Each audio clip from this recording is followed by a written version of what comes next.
I can't really figure out Jalen Milroe. I can't figure out Alabama football. You really don't know what you're going to get on a half to half basis, not even like a game to game basis. Like each drive, you really don't know what you're going to get out of Alabama football. You might end up getting a 70-yard drive that is one of the most incredible plays you've ever seen, with Ryan Williams and Jalen Milroe just going up and down the field.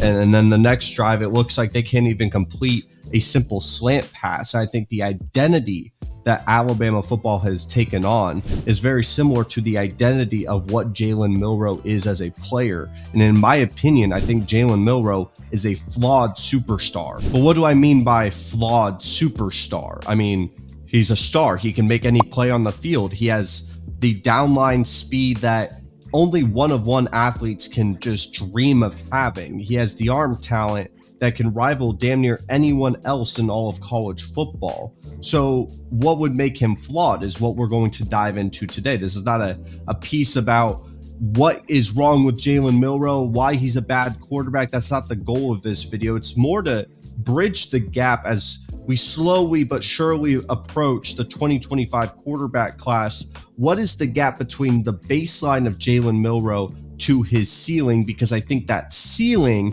is one of the highest in his class, but I want to see that in between area, what needs growth and development in order for him to reach that, not only in college football, but at the NFL level, because there is some rumors that he may come back to school. I personally would highly doubt that he does. I don't know Jalen Milroe personally. Maybe his lifelong goal is to win a national championship at Alabama. Maybe that happens this year, but I think there's a more than likely, more than good chance that he goes to the NFL level with the context of what the 2025 class looks like. But before we dive in, welcome to Rush the Field. If it is your first time here, all I'll ever ask you is one simple thing. Just give me a chance to talk football with you. We just hit 1,000 subscribers in the last video, and I am still appalled that we have gotten to this point, because that was a goal of mine January 1 of 2024, and we hit it. We actually did it. Even before we got to November, we hit that goal. And so I genuinely mean this from the bottom of my heart. Thank you to every single one of you guys, all the new people at this channel. We're only going to grow from here. We're only going to get better, because that's all I can do is hit that upload button and get better every single day. So like I said at the beginning, all I'll ever ask from you is give me a chance to talk football with you. Whether it's a like, comment, subscribe, watching another video, anything means the world to me. Let's talk some Jalen Milroe. I'll be honest, I was personally invested with Jalen Milroe. I went on a video and I said he was going to be my Heisman pick. I had Alabama winning the national championship. I think Jalen Milroe in a very high manner. I think when we talk about ceiling, and the reason why I get fixated on ceilings is he has a very high ceiling just based off of the tools that he has. Like I mentioned, the downfield speed, the athletic ability. Then you have the arm talent to be able to make any throw across the entirety of the football field is something that you don't want to take for granted. It's why guys like Malik Willis, Drew Aller, Quinn Ewers, those tools that may not be as refined, not the skill set might not be as refined, but people will still take an opportunity on them. Why would they take an opportunity on those guys? I think it's pretty simple, but I think I have to reiterate it, that the reason why draft nerds and everyone talks about ceiling this, ceiling that, and not the bona fide secured thing is, in reality, that secured thing that you may feel has a super high floor is not guaranteed to work out at the NFL level. And not only that, if it does, what if all that the higher floor, lower ceiling guy hits everything he can? He's not going to be able to match up with a guy that has a higher ceiling and is able to hit that, especially knowing from the context of what a general manager is investing in. At the end of the day, they're going to hit that second contract, and if they get to that ceiling, they're going to get a super max deal. When they get that super max deal, that takes a large chunk of their cap space. And so other positions will have to be reinvested with rookies, small trades on veteran players, and smaller contracts.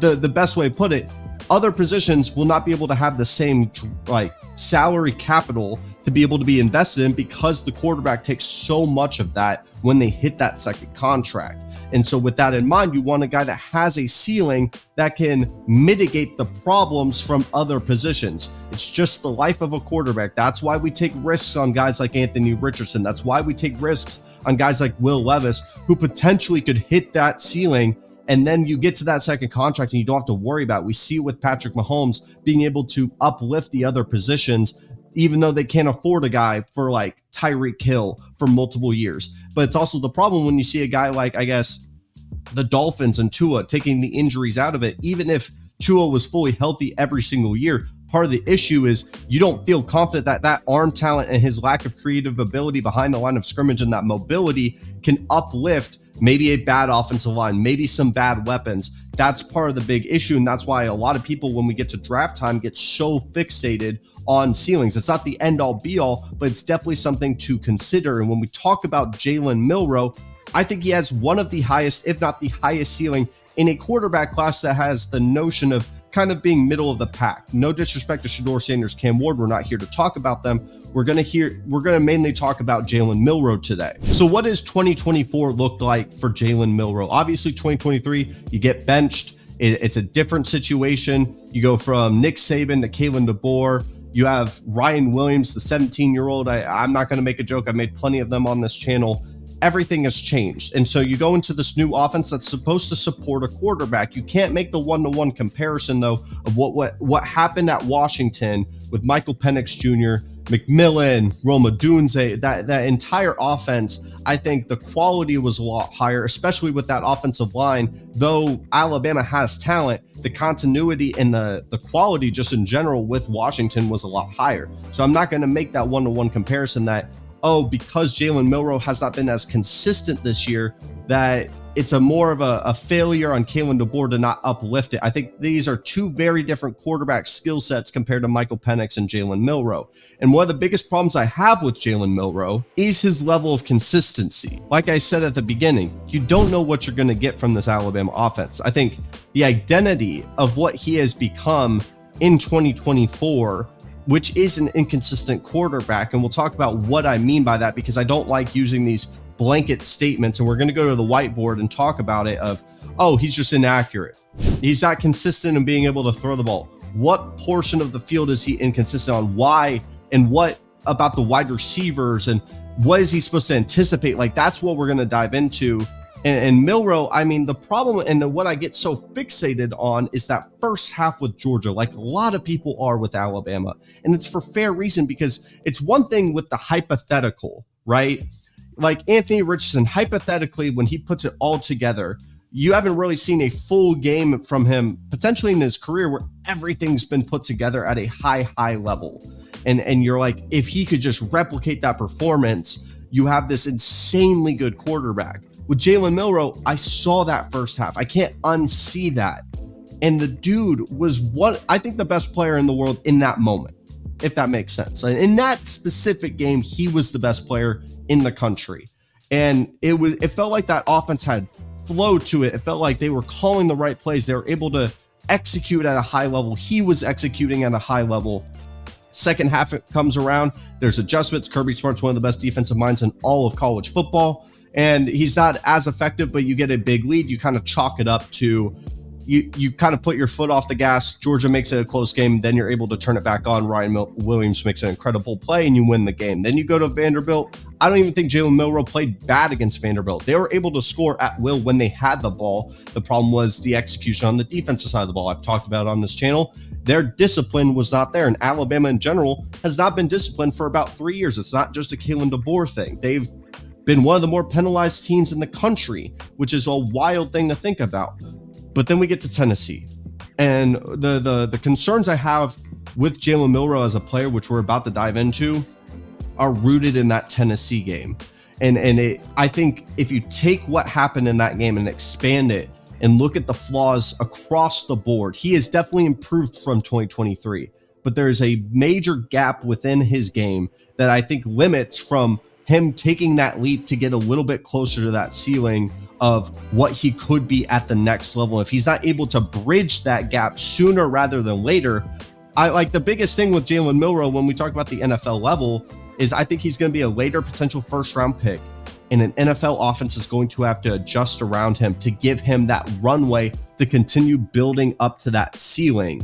But if he's not able to adjust this part of his game, I don't even think that runway is going to matter, because I just don't know if it's going to work, especially when you get to this highest level of competition. So what I'm going to show you is a very simple concept with just the 3 wide receivers. I'm not even going to label them X, Y, and Z. This is just going to be as if there's trips, and we're going to have the guy in the slot come in.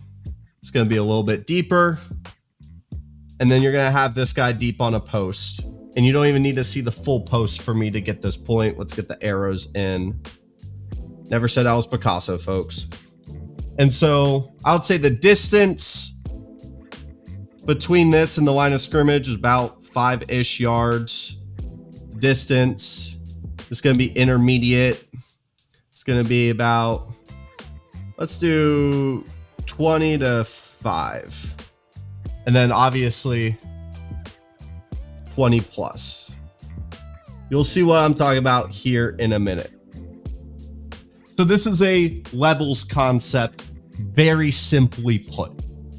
Obviously, this may not even be in the system with Alabama, but you'll see this in Madden. You'll see this in College Football 25. You'll see this in football in general. The intention of levels is in the name. It's 3 different levels. You have the short pass, intermediate pass, and deep pass. Why am I talking about this? Why? It's a very simple concept that I think anyone that has played football or even played video games has probably used this. And the intention behind it is to hit all 3 levels.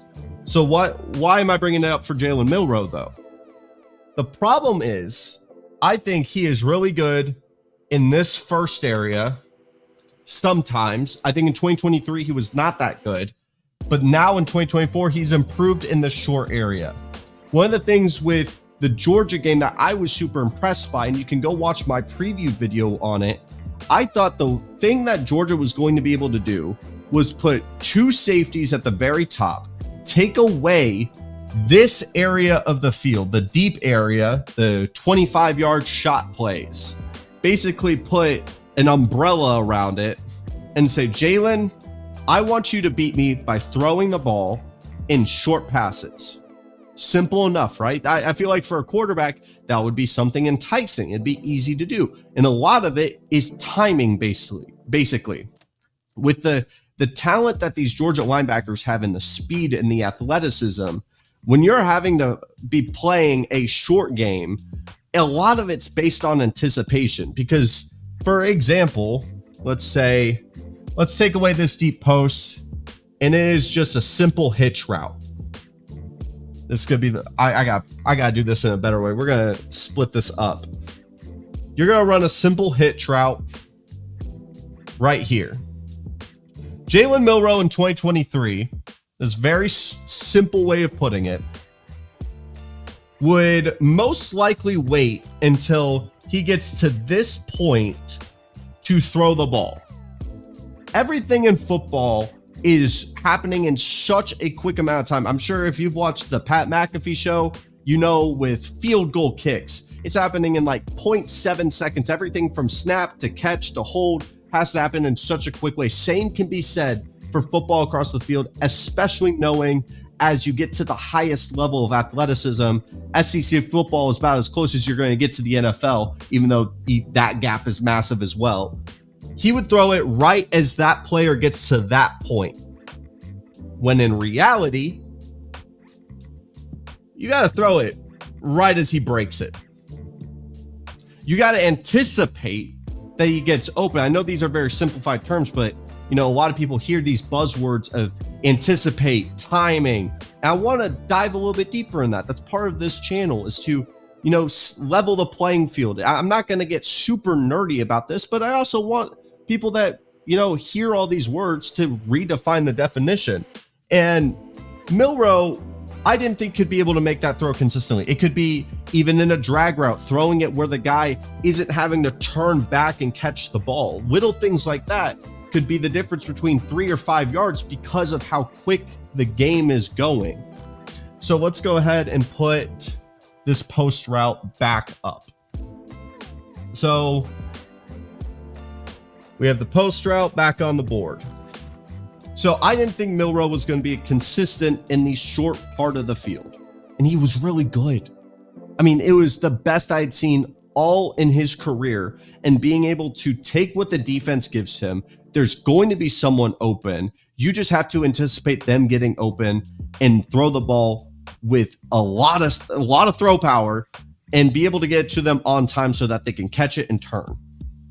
Because if you're late, that's how a linebacker picks you off. That's how things get unraveled, especially in that quick game. And when you start executing in this area, they can't run two high safeties. They can't have another guy just be sitting in the back trying to take the defense or take the deep shots away. You're going to have to take one of those safeties and bring him down to help cover up all the short games. And that's when they started executing with Ryan Williams. Ryan Williams was at the beginning of the year so damn dominant because you would see like 2 catches for 63 yards, 3 catches for 120. The dude had an incredible rate in being able to just get downfield, and he doesn't have the refined nuances of a wide receiver in a sense of, especially without that Tennessee game and being able to bend routes in a certain way, which we'll talk about later because that's a whole nother chunk of this story. But what Ryan Williams was so good at was in this deep area of the field. I don't even have whiteboard to show you it. But there was one major flaw within Alabama football that it was mitigated, and it did not matter against Georgia because of how quick their start was, how good he was on the ground, and all these different things. But the big gap that I think Milroe is missing is this intermediate part of the field. It's not even just over the middle. I think if this guy was going out wide and the sideline was over here, this 20 to 5, maybe it's 10 to 25, whatever that middle range, I don't think he's that good. If you put on the film, and I'm sure I'm putting up clips, I hope Editor Tegan is locked in, you'll see the ball will sail. It's slow. It not slow in the sense of how quick it's coming out of his hand, but it's not processing at the level it needs to be for him to be a high level quarterback. And I think when we talk about a levels concept like this, it's not more about the routes that they're running. It's more about, can he anticipate that middle guy is going to get open and that the disguised coverages aren't going to mess with him? Because sometimes with Milroe, it's easy for him to take the small things and then be able to show off that arm talent. I remember there was a post route against Wisconsin. I know I have it saved on this computer. It's one of the best throws of his career. And it was with the most anticipation that he has seen. A lot of the times, when we see a post route like this, Milroe in his previous careers, very similar to the hitch, would wait until he's open at that point. He would throw the ball at that point, it's late. Because especially as we progress to the NFL level, you have to take it to the next spot. You got to do it when it breaks, or you got to get it right here. And by the way, just to clarify, breaking a route is literally just this point right here. Just want to explain that. Some people hear me say that and they're like, what do you mean breaking? That's what I mean. This is where the anticipation lies. You can't wait for a guy to get open after he's gotten open, because that's where picks happen. That's where you get baited into throwing a pick. And Jalen Milroe, I think sometimes the biggest issue, and it's very similar, I think Todd McShay talked about it on his podcast, one of the biggest issues he has, very similar to what happened with Jalen Hurts in that development. And I think as a prospect, I see the correlation more than what people want to go with, like Lamar Jackson. I think Jalen Hurts coming out of school, very similar to what Jalen Milroe is, his anticipation in waiting for a guy to get open and not anticipating that he's going to get open. That's the difference. Those are the little nuances that you're looking for in a quarterback. Obviously, he's not dealing with the superstar wide receiver room, but honestly, I would almost prefer that he wasn't. As an NFL like general manager, I don't want someone to have these all-star teams and then they get to the NFL and realize, I can't. He's not going to get open because of that superstar talent. I want you to work with a little bit of nothing. and be able to excel when you do get a little bit of something. And Jalen Milroe, I think in a sense, he has to, in the middle part of this field, he has improved here. He has improved in the short area. This was always a strength of his, was that deep area of the field. He was always able to, the deep ball in 2023 was his bread and butter. But right in the middle needs so much improvement. It just does. And the crazy thing is, we didn't even talk about his legs. If he's able to improve in that area of the field, he damn near becomes unstoppable. I get it. We can talk about his refinement as a passer and his mechanics. I'm not an NFL quarterback, man. As long as that ball is getting out at a high level and it doesn't look super janky, and that's fine by me. His footwork definitely needs to be improved. We could talk about that in an entire video. But the reason why I wanted to get fixated on just that simple concept is because he needs to refine the simple things in order for him to have that runway, that floor, to be able to build up to that ceiling. I think that's the little gap of what he could be as a prospect, the baseline, and having that floor get raised a little bit where he can do the simple things at a very high level. You got to be able to hit the simple things in the middle of the field. It's one of the toughest areas of football. Throwing a deep ball, part of it is wide receiver accuracy, being able to track the ball. Short area of the field, that's timing and precision and being able to take what the defense gives you and being mature and understanding that a 5-yard, hitch route is going to be worth it in the long run versus trying to take the deep shot down the field. Part of the refinement of Alabama football needs to be that as well, as they have been a team and a program up to this point that has not been able to consistently put 10, 11, 12 play drives on the field, which you don't want to do every single time, but you need to have that in your repertoire to be able to grind it out and consistently commit to the run. I think there's a lot of other issues with Alabama we can talk about. We can talk about the offensive line. We can talk about the inconsistency in the wide receiver room, the running back room too, even play calling. But it all falls back onto Jalen Milroe and his identity and what it has turned Alabama football into, especially knowing they're going into a playoff game this Saturday. My opinion of him doesn't change after this game. That's why I'm posting this now. So with that being said, I hope you guys enjoyed this. I know this wasn't a deep dive into a scheme like the go-go offense, but I like diving into what a player could be and what is the path for him to get there. Obviously, Milroe's not perfect in the short game and in the deep ball accuracy, but if he's able to grow in that middle area, who knows what he could be at the next level. And I think that is so fascinating. He's a flawed superstar, but damn it, is he a fun time to watch when that level gets ticked up to what we saw in that first half against Georgia. So with that being said, like I said at the beginning of this video, all I'll ever ask from you is just to talk some football with me. Whether it's a like, comment, subscribe, or watching another video. Thank you guys so much for watching, and I'll see you guys next time.